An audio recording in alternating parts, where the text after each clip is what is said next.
We have Paul Makem, who's the president and CEO at Eastridge Health Systems, Jeannie Marzell, who is the director of behavioral health services at Shenandoah Valley Medical Systems, Dan Muncy, who is the program director of Gateway Behavioral Health, and we also have Randy Reed, who is the program director of behavioral health at Valley Health Winchester Medical System. I also wanted to take just a brief second to acknowledge our senators and delegates who are able to make it today. We have Delegate Skinner. There he is. I'm sorry. Delegate Espinoza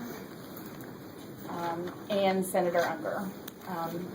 And again, on behalf of the Behavioral Health Work Group, we really appreciate everyone being here. Kind of the format of the meeting and what we're going to do this morning is our panelists will have about 10 minutes each. You might be able to do a little bit more. To discuss with us the services that they provide or their agency where they provide. We'd like for you guys to cover kind of gaps in services, access for Medicaid eligible and the uninsured, and also any policy or legislative issues that affect your ability to address or increase behavioral health and substance abuse needs in your community. So with that, I'm going to turn it over to Mr. Makem first. Good morning, everyone. Good morning. For those of you who are not aware, Eastridge is one of 13 comprehensive behavioral health centers in the state of West Virginia. Although there are 13 what we might call sister agencies, each of us is a 501c3 nonprofit corporation. We're not state agencies. We're private corporations that have a contract with the state to provide specific services and activities. As a comprehensive, we provide services to what we refer to as the three primary disability groups. Those being those with mental health distress of one kind or another, substance abuse issues, and what is now called IDD, intellectual or developmental disabilities. It used to be MRDD. We cover all three of the counties in the Panhandle. We have our main office, obviously, is here in Martinsburg. Actually, we have three facilities in Berkeley County. The main office, we have a step-down unit, and I'll explain that in a minute. Also a PI shelter, our public inebriate shelter in that building.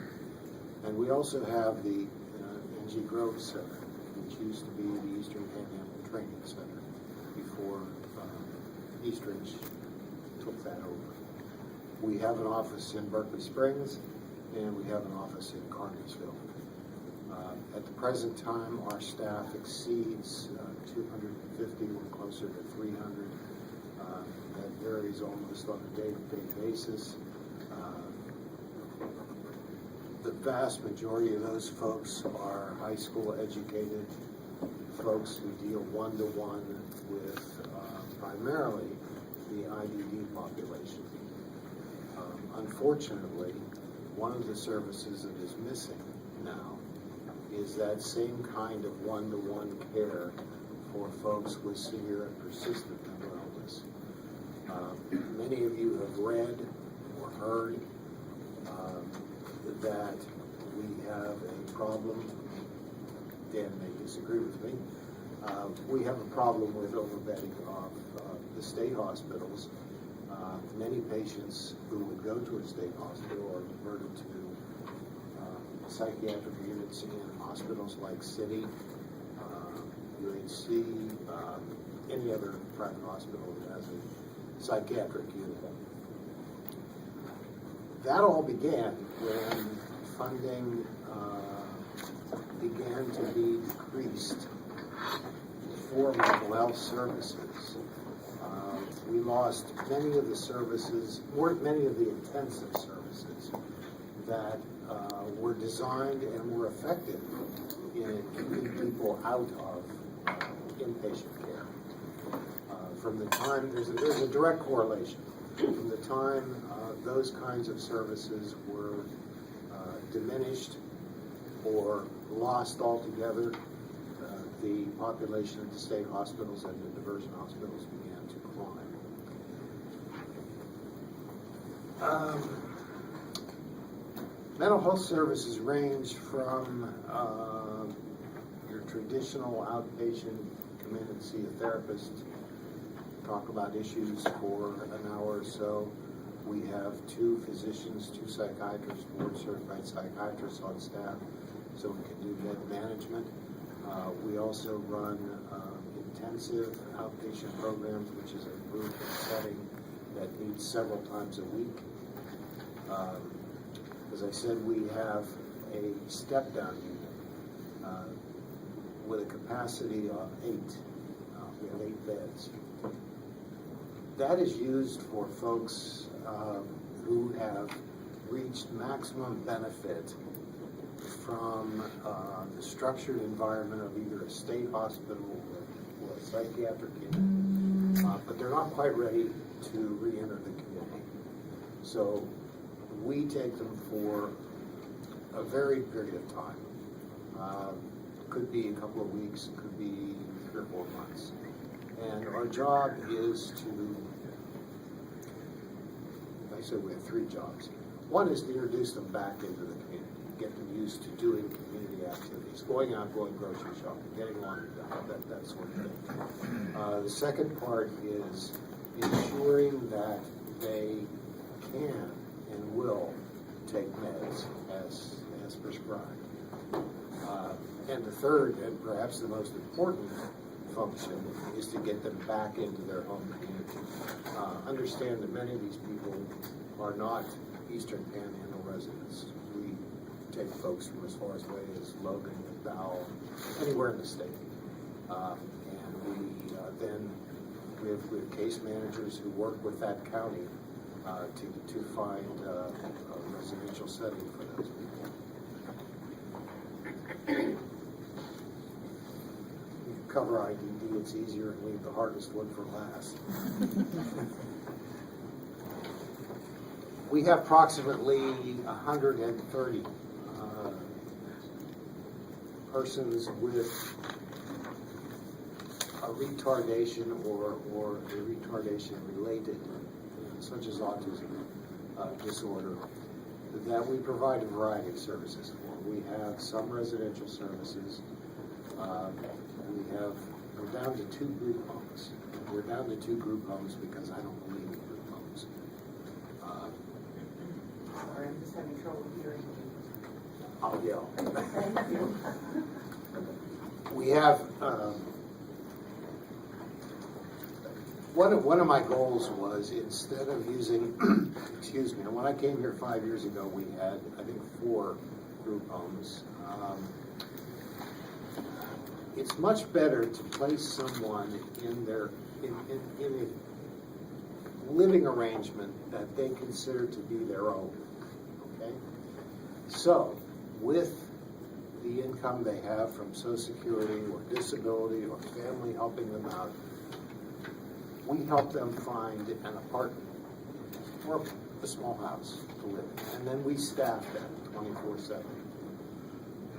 It's supported living, but it's their house. It's their place.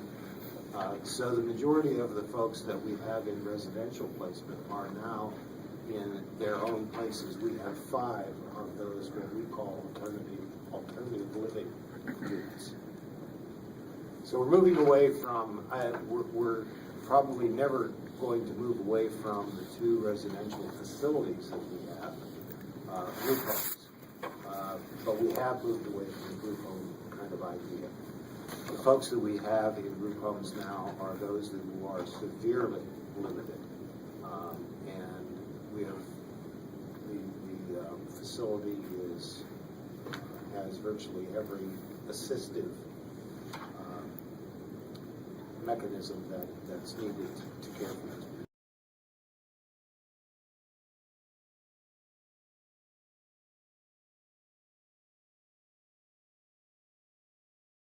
The biggest program that we have for the IDD population is the Grove Center. How many are aware of Grove Center? That's a huge facility. At one time, that's where all of the services for the IDD population were provided. I don't know the history because it occurred before my time, but it got into trouble financially, was taken over by a couple of other companies, and at one point, several years ago, the state requested that Eastridge take over management of that facility, and we have done so since then. It's divided into two kinds of services. One is basically a day treatment, or a day care, if you will. The folks in that section, again, are severely disabled, are not able to do any of the supported employment kinds of things that are done in the other section, which I'll talk about again. We keep them occupied and keep them thinking with various activities, some which you may not think are age appropriate, but given the mental age are learning color, learning letters, learning colors, learning simple signs, exit, restroom, the symbol for restroom. The frustration with working with that type of individual is Jamie Jones made today be able to do repeats of what is that sign? And 10 minutes later, what is that sign? That's it. Tomorrow when she comes in, she has no idea what that sign is. So it's a repetitive thing. But we keep them safe, we keep them occupied. The vast majority of them are very, very disappointed when the weather is bad and they can't come into the program. So we feel that's successful. The other side, the larger side of the Grove Center is what is termed a supported employment or a pre-vocational. I would be correct with some of my other staff were here. It's a pre-vocational program. We have contract with several companies. The biggest is Echo Labs.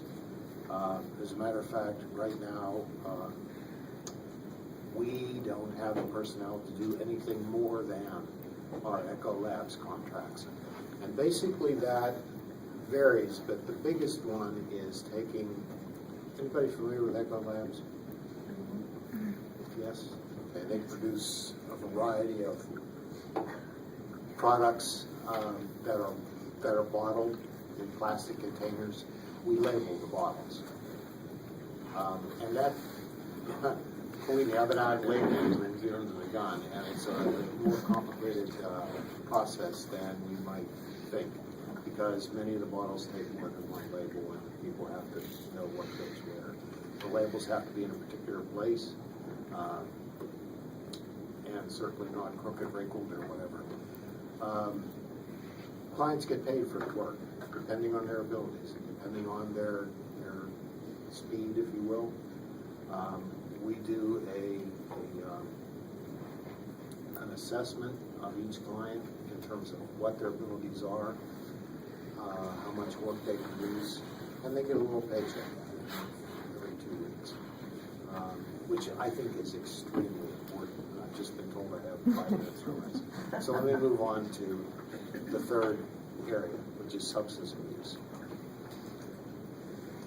Eastridge provides outpatient-based substance abuse services. We have the traditional therapeutic approach. We have intensive outpatient programs for adults.